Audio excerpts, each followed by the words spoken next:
요한복음 5장 37절에서 47절, 요한복음 17강이 되어 있습니다.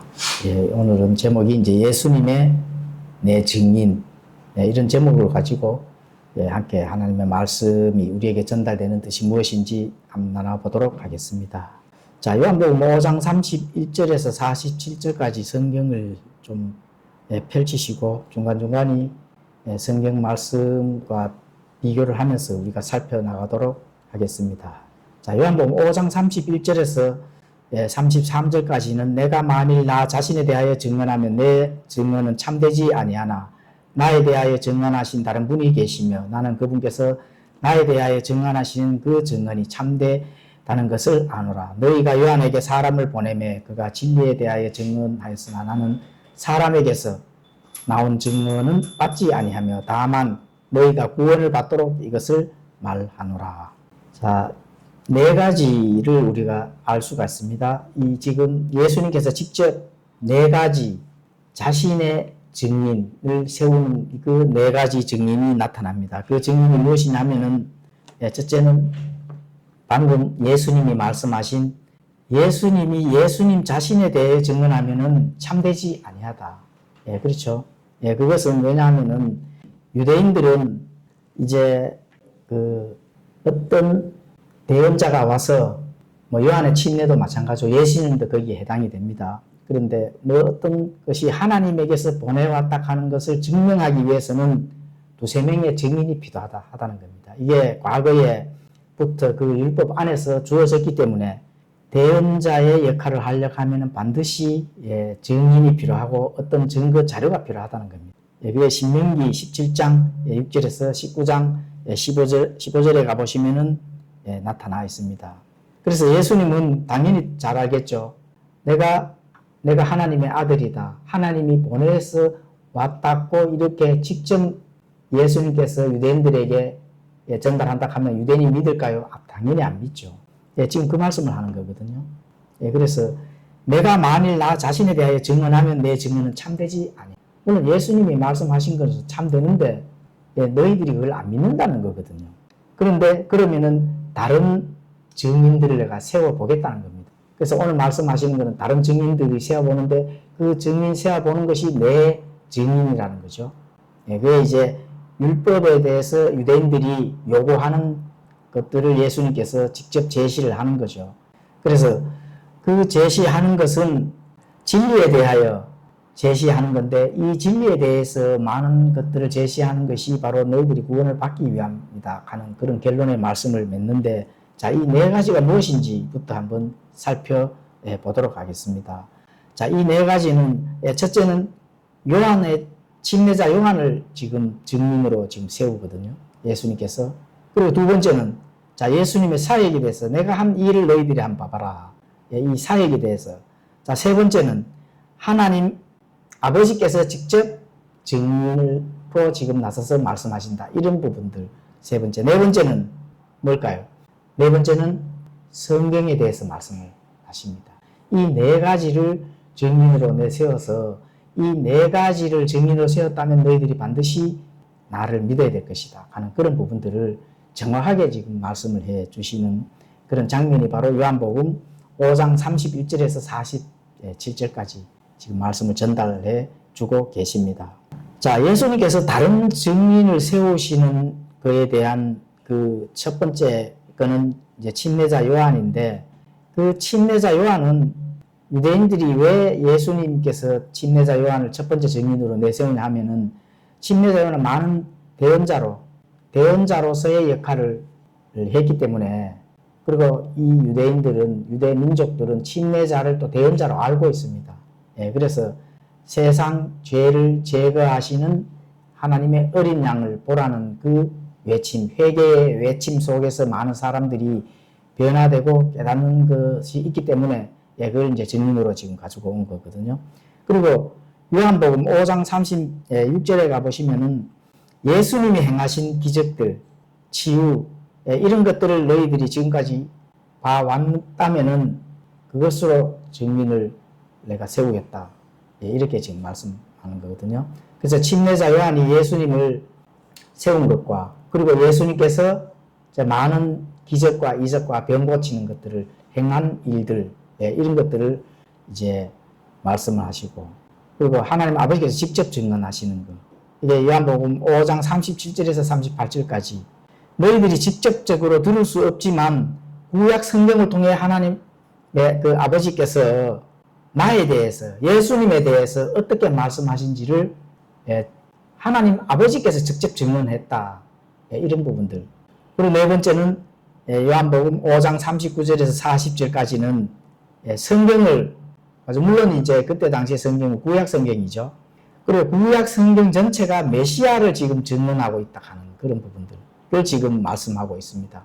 구약 성경 전체가 모든 타겟가 나에게로 배가 있는 내 행로들을 얘기를 하고 있다 하는 것들을 너희들이 알아야 될 것이다.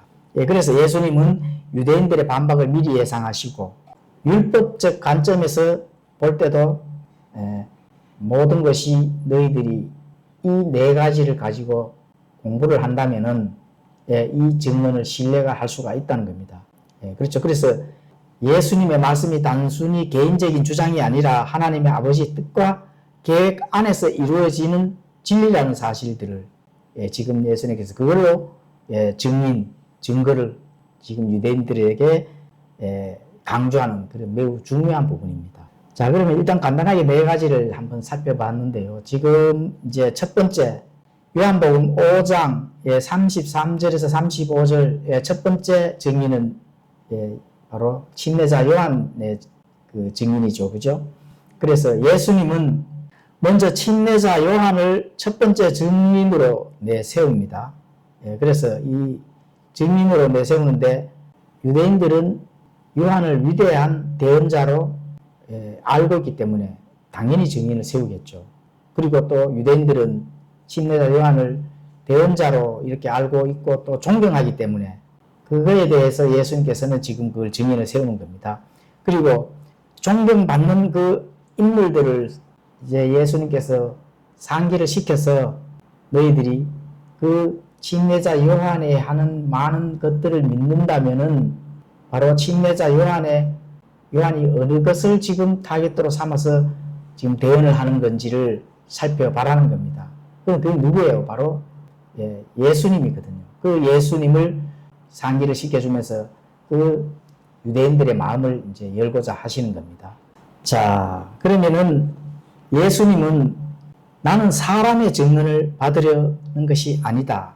사람의 증언을 받으려는 것이 아니다. 이렇게 이제 말씀을 하는 것은 요한의 증언이 중요하지만 궁극적으로 인간의 증언인 뿐임을 강조를 하시면서 예수님께서 이 말씀을 하시는 진짜 목적은 물론 뭐 예수님께서 인간의 증언, 너희들의 사람의 증언을 받기 위해서 한다 하는 것은 예수님 자신을 높이려는 것이 아니라 유대인들이 그 증언을 통해 메시아를 믿고 바로 구원을 받기를 바라셨기 때문에 그렇습니다.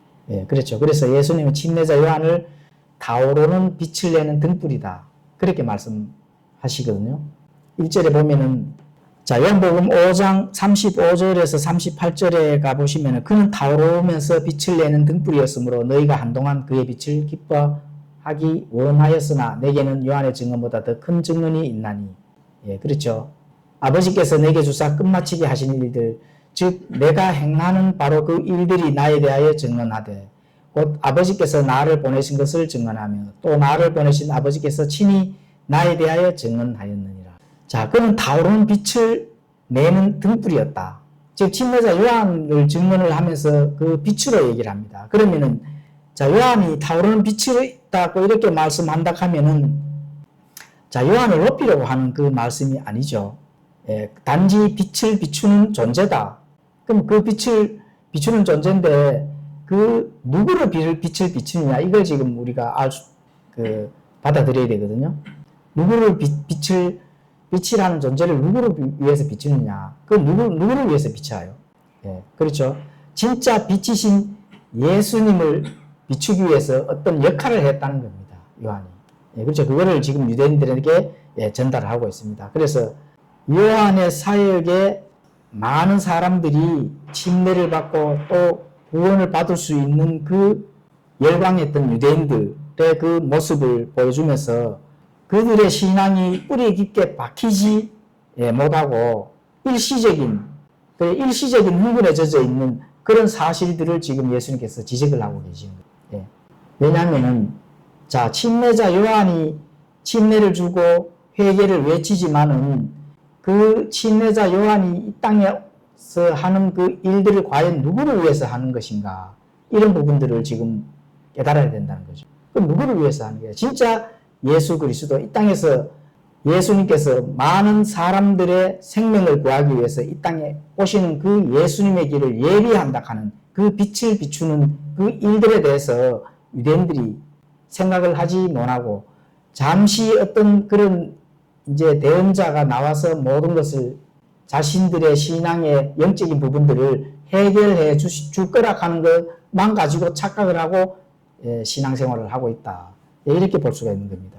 그래서 그런 부분들을 지금 정확하게 지금 전달을 해주고 있는 거거든요. 그래서 많은 사람들이 하나님 아버지께서 왜 침례자 요한을 이 땅에 보냈는지, 또는 침례자 요한이 해야 되는 그 일의 목적들이 누구를 위한 것인지, 이런 부분들을 지금 예수님께서 직접 그것들을 지적을 해주는 겁니다. 그들의 신앙이 과연 깊게 뿌리를 내려서 예수 그리스도를 받아들여야 되는 그런 단계에 놓여 있는데, 그 진짜 참 진리를 받아들이지를 안 하는 것에 대한 그러한 것에 대한 부분들을 지금 예수님께서 직접 지적을 하고 계시죠.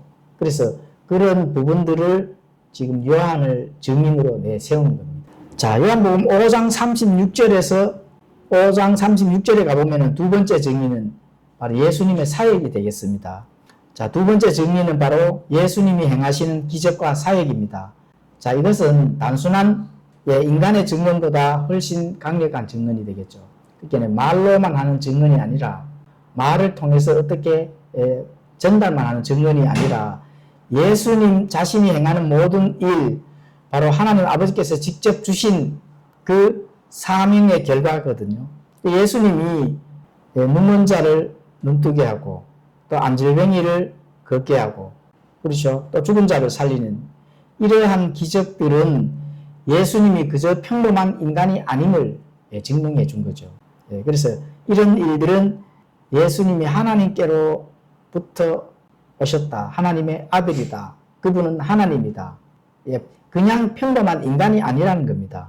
이런 것을 확실하게 입증을 해 줬는 사건이 되겠죠. 그래서 그분이 곧 메시아, 즉 우리와 함께 하시는 하나님심을 어떻게 한다고요? 확증해 주셨다. 그것을 이제 예수님의 사역, 예수님의 일들을 통해서 그거를 이제 증거로 지금 제시를 하고 계십니다. 자, 세 번째 증인은 누구의 세 번째 증인? 하나님 아버지가 되겠습니다. 요한복음 5장 37절에서 38절까지 그렇게 이제 때가 있습니다. 나를 보내신 아버지께서 친히 나에 대하여 증언하셨느니라. 그렇죠. 친히 아버지께서 나에 대해서 증언을 하셨다는 겁니다. 너희는 아무 때도 그분의 음성을 듣지 못하였고 그분의 모습을 보지 못하였으며 또 그분의 말씀이 너희 안에 거하지 아니하나니 이는 그분께서 보내신 자를 너희가 믿지 아니하기 때문이라. 그렇죠. 아버지께서 직접 증언을 하셨다 하니 그게 누가 증언한 거예요? 많은 이 유대인들은 구약에서 이미 많은 기적들, 그렇죠. 믿음의 조상들이, 믿음의 선진들이 자신들의 그 조상들이 해왔는 많은 기적들, 또 이적들, 또 모세에 대한 그런 부분들을 분명히 알고 있습니다. 알고 있는데 어떻게 해요?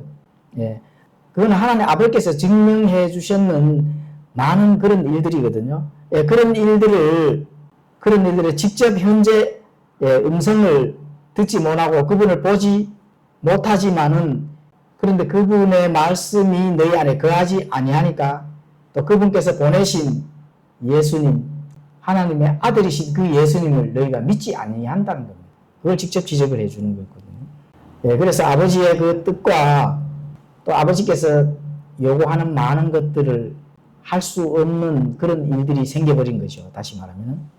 그래서 자, 요한복음 5장 36절 이런 거는 예수님의 사역이고 37절에서 38절은 그 세 번째 증인 하나님 아버지께서 직접 증인하신 그런 부분들을 지금 예수님께서 지금 전달하고 있습니다. 자, 근데 예수님은 이제 더 나아가 유대인들이 하나님을 안다고 이제 주장을 하지만 사실은 그분의 음성을 들은 적도 없고 그분의 본질적인 모습을 본 적도 없다. 그렇죠.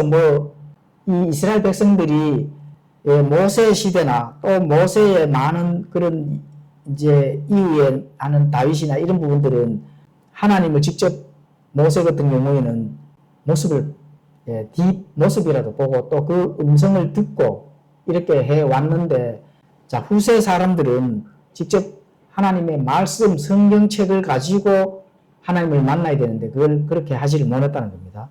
그래서 본 적도 너희들이 없지만 너희들의 불신앙은 어디서 오느냐? 하나님의 말씀을 진정으로 마음에 품고 있지 않았다는 겁니다. 하나님의 말씀을 마음에 품고 있었다면 당연히 믿고 거기서 나아갈 수 있는데 하나님의 말씀을 진실로 마음에 품지를 않는다면 그렇죠. 하나님의 음성을 들을 일도 없고 또 하나님께서 하시는 그 일들을 내가 해 나갈 수도 없다는 거죠. 그런데 만약에 하나님의 말씀을 마음에 품고 있었다면은 당연히 예수님을 받아들였을 겁니다. 그리고 당연히 또 믿었다는 그 사실들을 알 수가 있죠.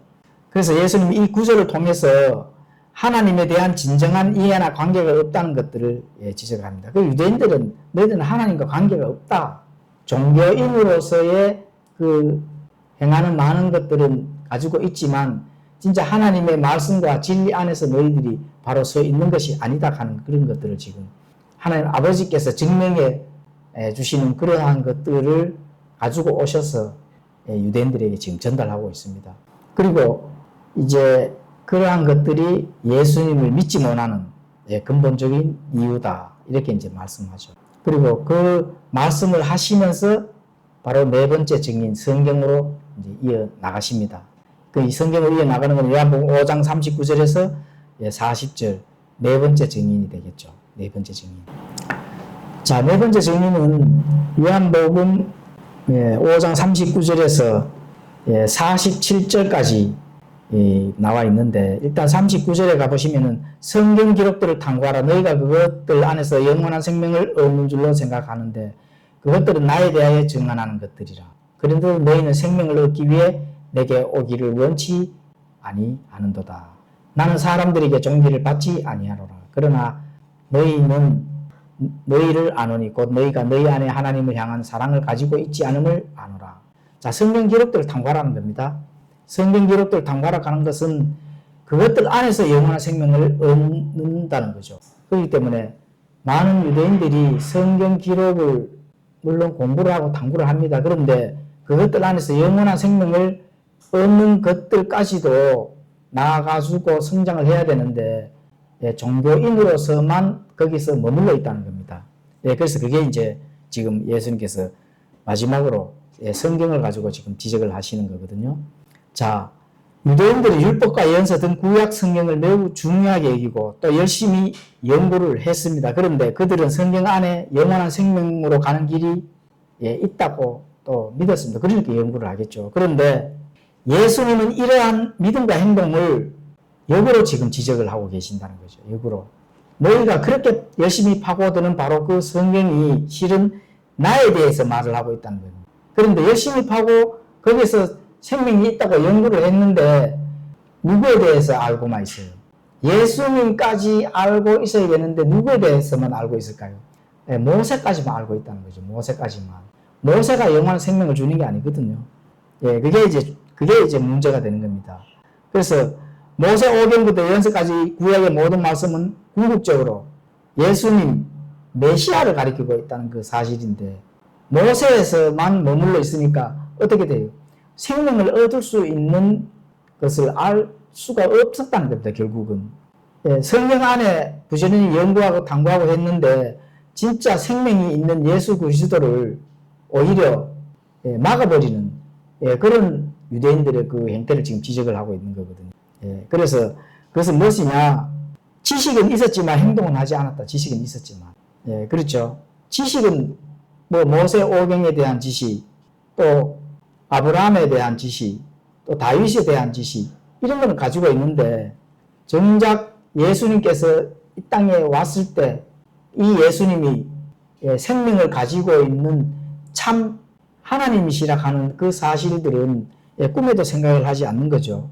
그게 이제 문제가 되는 겁니다. 그래서 그러한 부분들을 궁극적으로 예수님을 가리키고 있다 하는 그 사실들을 알지를 못하고 생명을 얻을 수가 없는 거죠. 다시 말하면 생명을 얻으려고 하지도 아니하고 그렇죠. 그래서 이 구절은 예수님을 믿지 않는 것이 단순히 정보의 부족 때문이 아니라 스스로 빛으로 나오기를 거부한 자들이다. 그렇죠. 스스로 빛으로 나오기를 거부하는 자들. 그렇게 이제 볼 수가 있습니다. 이게 이제 불신앙으로 나아가는 이유가 되는 거죠. 지금 유대인들, 이스라엘 백성들이 불신앙으로 지금까지 나아가는 이유가 바로 거기에 있는 겁니다. 그렇죠. 자, 오늘날도 사실은 마찬가지입니다. 오늘날도.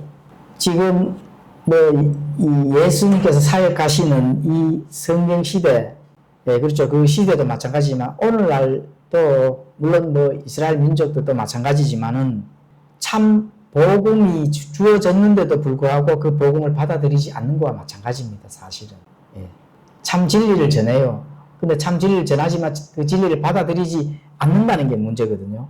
그러니까 아무리 진리를 전해도 스스로 빛으로 나오기를 싫어한다는 거죠. 스스로 빛은 싫어. 이러한 부분들을 지금 오늘날도 마찬가지라는 겁니다. 그러니까 과거나 오늘이나 미래에 가서도 똑같습니다. 사실은 빛을 거부한다는 거죠. 빛을. 빛이라 하는 거는 그냥 밝은 것만 생각하시면 안 되거든요. 하나님께서 운행하시는 그 운행 기록 상태를 가지고 빛이라 합니다. 그러면 하나님이 운행하시면 운행의 그 도착지, 종착지가 있을 거잖아요. 그 종착지까지 갈 때까지의 그 운행할 수 있는 규칙이에요, 규칙. 그 바른 규칙을 전달해줘도 그걸 받아들이지 않는다. 이렇게 이제 볼 수가 있는 겁니다. 그래서 완고한 사람의 심리 상태를 지금 예수님께서 사실 전달해 주고 있는 거죠. 자, 요한복음 5장 41절에서 44절은 불신앙에 대한 그런 부분들을 지금 예수님께서 지적하시는데, 자, 요한복음 41절에서 44절까지는 나는 사람들에게 종기를 받지 아니하노라. 그러나 나는 너희를 아노니 곧 너희가 너희 안에 하나님을 향한 사랑을 가지고 있지 않음을 아노라. 내가 아버지의 이름으로 왔는데 너희가 나를 받아들이지 아니하나 만일 다른 자가 자기 이름으로 오면 너희가 그를 받아들이리라. 너희가 서로에게 종기를 받으면서 오직 하나님에게서만 나오는 종기는 구하지 아니하니 어찌 믿을 수 있느냐. 자, 예수님은 유대인들의 불신앙이 단순히 지식의 문제가 아니라 마음의 문제다. 마음. 지식은 당연히 많이 가지고 있죠. 바리새인들, 사두개인들 성경을 얼마나 연구를 합니까? 그렇죠. 율법 박사들, 율법에 대해서는 내노라 할 정도로 지식을 가지고 있습니다. 그런데 이 마음의 문제거든요. 마음 안에는 강박한 거, 사랑이 없는 거, 이런 부분들을 지금 유대인들에게 또 많은 오늘날 사람들에게도 해당이 되겠죠. 그리고 예수님이 자신이 사람에게서 영광을 구하는 것이 아님을 분명히 알아야 됩니다. 자기 자신에게. 예수님이 자신이 사람에게 영광을 구할 일이 뭐 있습니까? 그죠?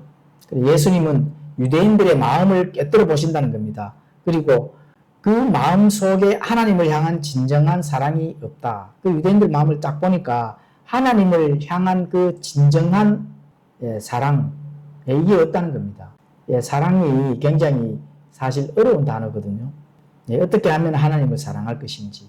이거는 따로 또 공부를 좀 해야 우리가 이해를 가는데, 그런데 어쨌든 사람의 그 생각을 가지고 단순하게 생각을 하고 이성적으로 그냥 단순한 판단을 하더라도 그 유대인들 안에 강박한 마음이 있다 하면은 강박한 마음과 사랑이 서로 공존할 수는 사실 없는 거거든요.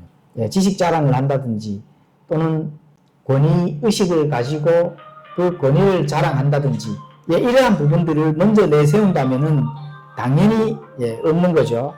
자, 그래서 그들이 아버지를 사랑하지 않았기에 아버지께서 보내신 아들 자신도 어떻게 돼요?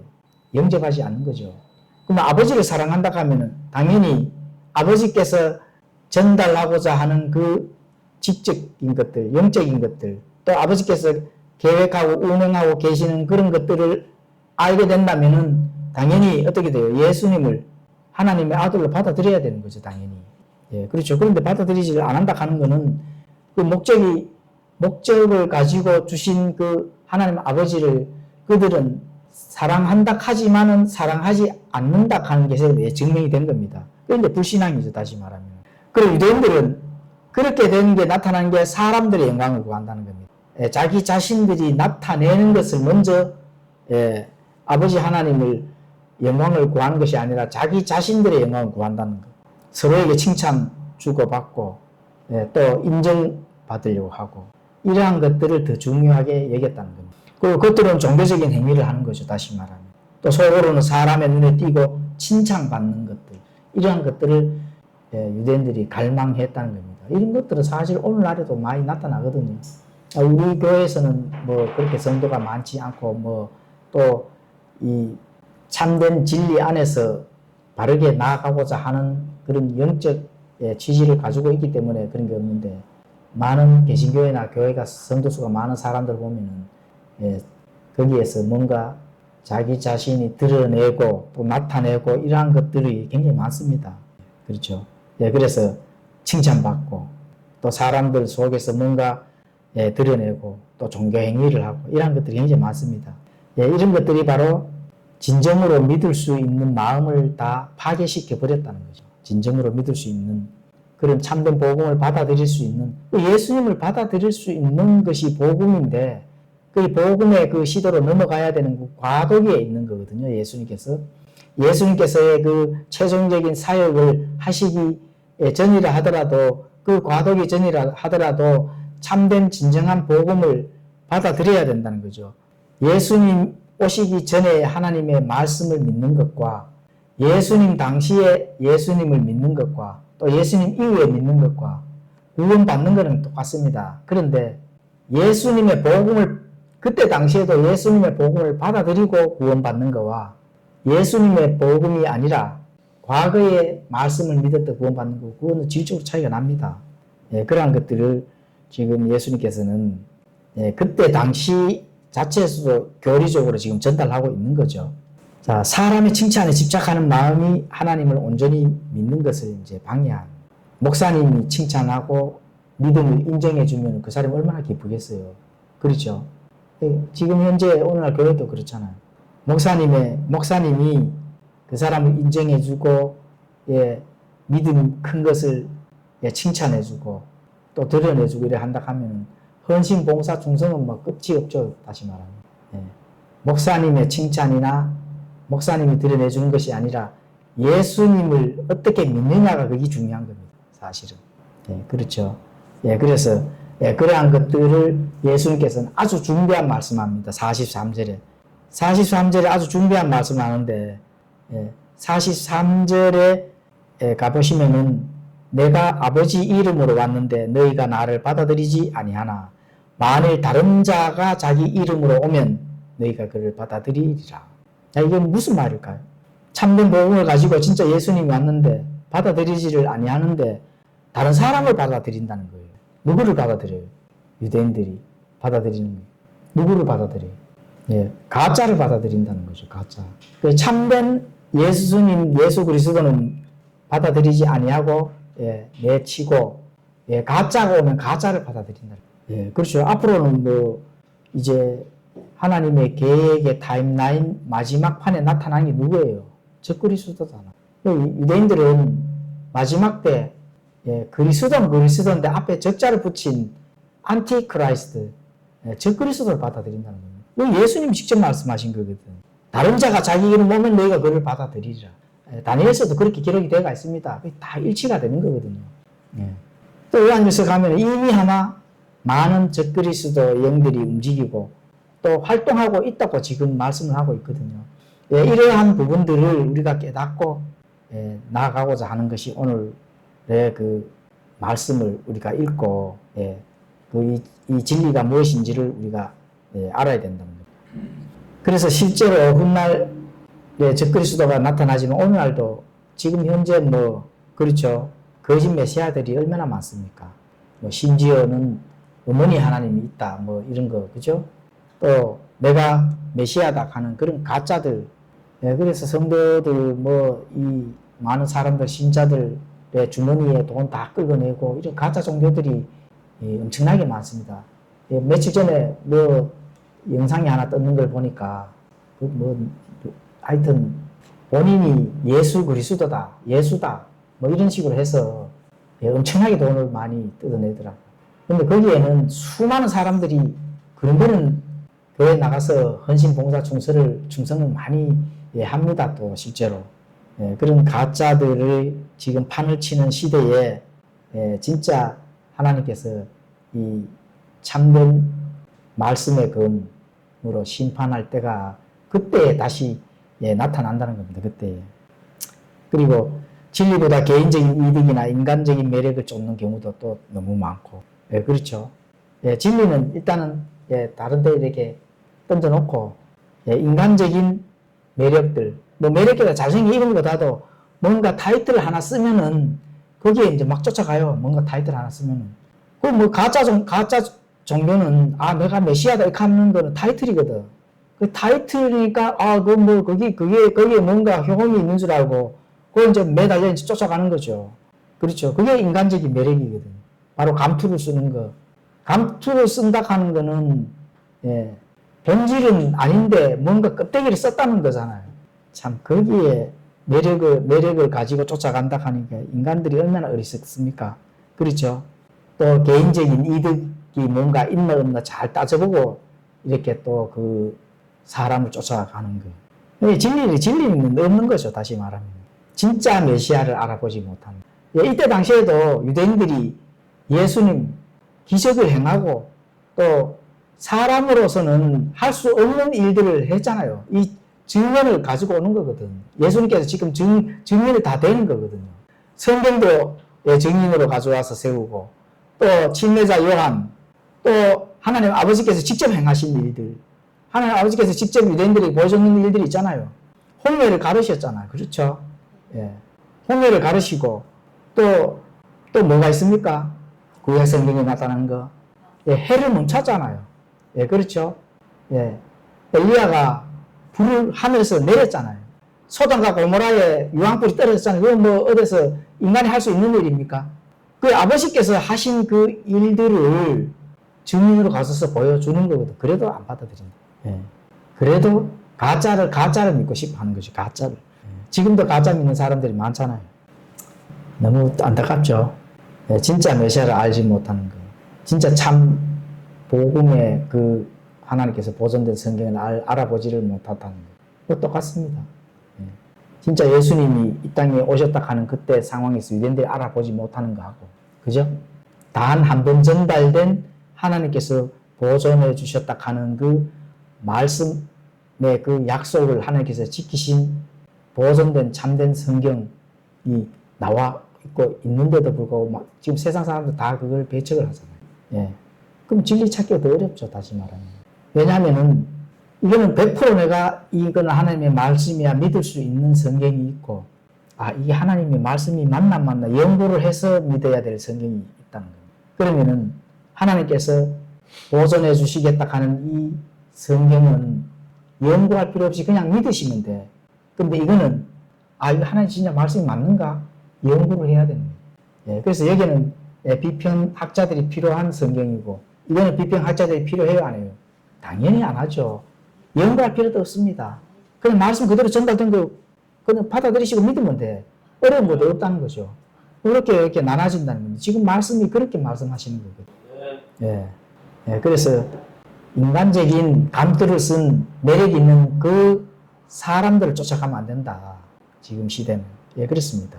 목사들이 설교를 잘 하는데도 설교를 잘하는 목사들이 있다면은 맞나 안 맞나 성경이 진짜로 그렇게 하는 건지 안 하는지 살펴보시라는 겁니다.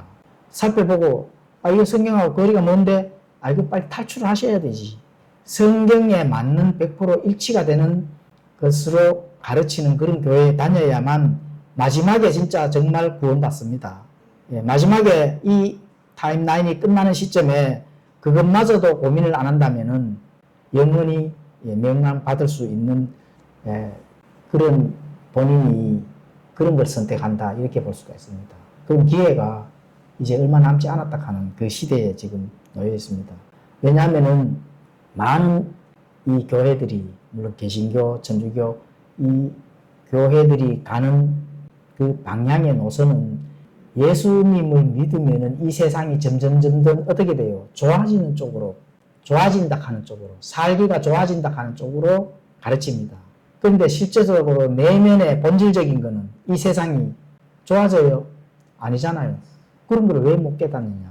이 세상이 진리는 자꾸 낮아지고 진리는 사라지고 찾기 어려운 시대고 비진리와 죄와 타협하는 이 세상이 더 많아지고 높아지고 그것이 더 많아진다 하면은 그는 많은 개신교에서 가르치는 것과 반대되는 거잖아요. 그런 그 본질적인 것을 깨달으셔야 된다 하는 거예요. 예수님께서 그럼 하나님이 이 땅에서 심판을 한다 하면은 왜 심판을 하시겠어요? 좋아진다 하면은 하나님께서 오시면 그냥 같이 좋아지는 환경 속에서 사시면 되지. 왜 심판을 해? 그렇게 가르치는 교리가 문제입니다. 신학이 문제고. 자, 그래서 요한복음 5장 45절에서 47절에 가보시면은 모세가 드디어 이제 고발을 합니다. 모세가 고발합니다. 예수님이 직접 고발하시는 게 아니고 너희들이 누가 고발하느냐? 너희들이 존경하고 너희들이 최고로 경의를 표하는 모세가 너희들을 고발할 것이다. 네, 이렇게 이제 말씀을 하는 거죠. 내가 44절에 보면 너희가 서로에게 존귀를 받으면서 오직 하나님에게만 나오는 존귀는 구하지 아니하니 어찌 믿을 수 있느냐. 내가 너희를 아버지께 고소하리라고 생각하지 말라. 너희를 고소하는 자가 있으니 곧 너희가 신뢰하는 모세니라. 너희가 모세를 믿었더라면 나를 믿으리니 이는 그가 나에 대하여 기록하였기 때문이라. 그러나 너희가 그의 글도 믿지 아니하거든 어찌 내 말을 믿겠느냐 하시니라. 지금 뭐 정확하게 지금 예수님께서 전달하시죠. 내가 너희를 고발할 것이라 생각하지 마라. 이렇게 말씀합니다. 내가 고발하기 전에 이미 아마 모세가 너희들을 고발했을 것이다. 하나님 아버지께. 그리고 여기에서 이제 예수님께서 논쟁을 이제 마치시죠. 유대인들과. 유대인들이 자신이 모세의 제자이며 율법을 따른다. 그러니까 이 유대인들은 모세를 존경하고 모세 율법에 대해서는 흠이 없는 자처럼 종교인으로서의 생활을 그렇게 하잖아요. 그리고 그것도 자랑을 하고. 그런데 너희들이 그렇게 하는 거에 대해서는 모세가 너희들의 그 불법된 그 종교 생활을 고발을 할 것이다. 이렇게 말씀합니다. 그들이 그렇게 소망을 두고 의지하는 모세가 바로 그들을 이제 고발을 하는데 그 모세는 바로 나에 대해서 기록을 했다는 거예요. 왜 모세가 고발을 할까요? 예수 그리스도 나에 대해서 기록을 했는데 너희가 그 예수님을 따르지 아니하고 받아들이지를 아니하고 그거에서 오히려 그 예수님을 핍박을 하고 한다면은 모세가 당연히 고발을 한다는 거죠. 무슨 말이죠? 이게 매우 강력한 그 선언입니다. 그렇죠. 우리가 죄를 짓고 또 하나님의 말씀대로 순종하지 아니하고 세상과 타협하고 예수님께 우리 안에 계시는 성령님께서 탄식할 정도로 죄를 짓는다 하면은 누가 고발을 할까? 마귀가 고발합니다. 하나님 앞에 가서. 그리고 조심해야 된다는 겁니다. 여기 누가 고발해요? 모세가 고발하자 유대인들은. 율법을 가지고 있기 때문에 모세는 율법을 줬잖아요. 유대인들한테. 모세는 유대인들에게 율법을 줬기 때문에 유대인들이 고발하는 것은 모세가 고발하고. 자, 예수님을 바로 믿고 하나님의 말씀을 믿고 있는 우리가 죄를 지면 누가 고발해요? 모세가 고발해요? 아니죠. 마귀 사탄이 고발합니다. 참수하고. 그럼 성령님이 우리 안에 계시면은 고발을 해요. 그 성령님은 고발하시는 분이 아닙니다. 왜냐하면 죄는 마귀하고 관련이 있는 거예요. 내가 유혹을 하니까 이렇게 넘어가서 죄를 짓습니다. 이 고발하면 하나님 아버지가 얼마나 안타까워하시고. 아직도 그 정도냐. 아직도 내가 완전한 이 말씀을 너에게 증거로 제시를 하고 줬는데도 아직까지도 마귀 사탄이 미혹을 하면은 그게 분별을 못하고 죄를 짓느냐 이렇게 탄식 안 하겠어요. 그렇죠. 창세기부터 신명기까지 모세가 기록한 율법과 예언은 모두 장차 오실 메시아를 향하고 있다는 겁니다. 그걸 유대인들이 깨닫지 못하는 거죠.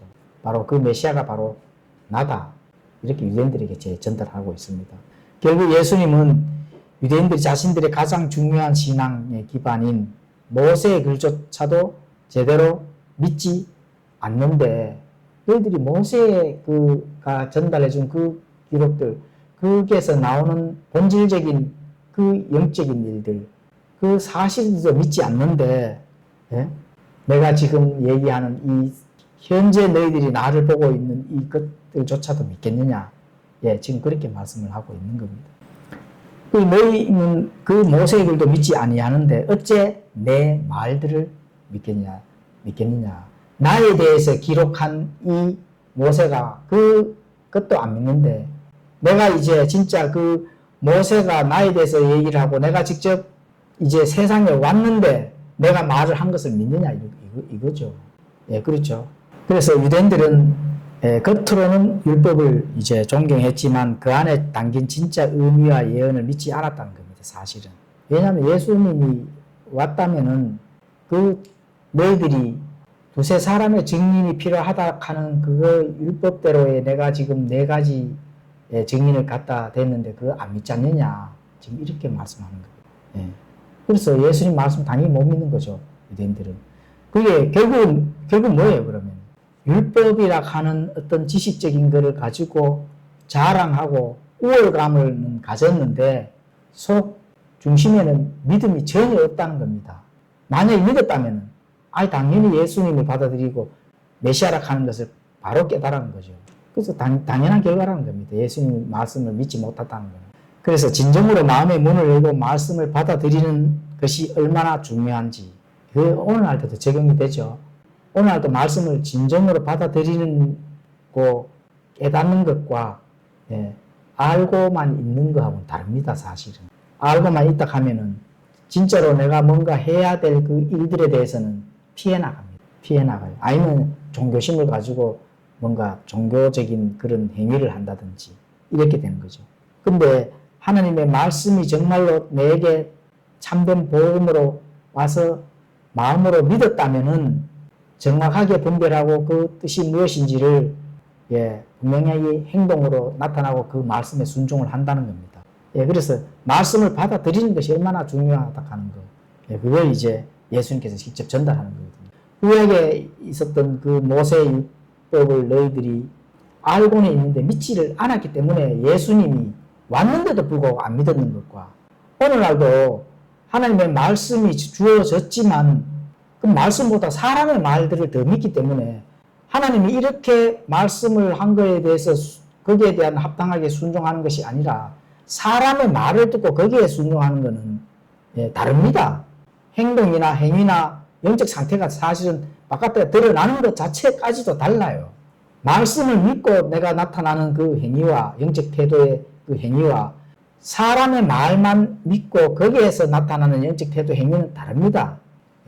그걸 분별을 하셔야 된다. 내 자신이 어떤 걸 하나님의 일들이라고 하면서도 자기 자신 스스로 분별을 해야 됩니다. 사실은. 이것이 하나님께서 해야 될 일인 건지 아니면은 내가 사람의 말들만 가지고 행위를 하는 건지 이것들을 내 자신이 신앙생활의 여정을 가면서도 그걸 본인들이 분별을 해야 되는데 사실 분별하는 사람 거의 없습니다. 그게 중요한 거죠. 그래서 오늘의 우리에게 전달 주는 이 교훈들은 하나님께서 주시는 그 말씀들을 잘 믿고 우리가 마음밭에 잘 심어서 내가 하는 신앙의 행위가 과연 어떠한지를 늘 짓고 분별을 해야 된다는 겁니다. 하나님의 말씀에 속해져 있는 건지 아니면은 사람의 말을 따르고 있는 건지를 분별해야 된다. 이런 것들을 알 수가 있습니다. 기도하고 마치겠습니다.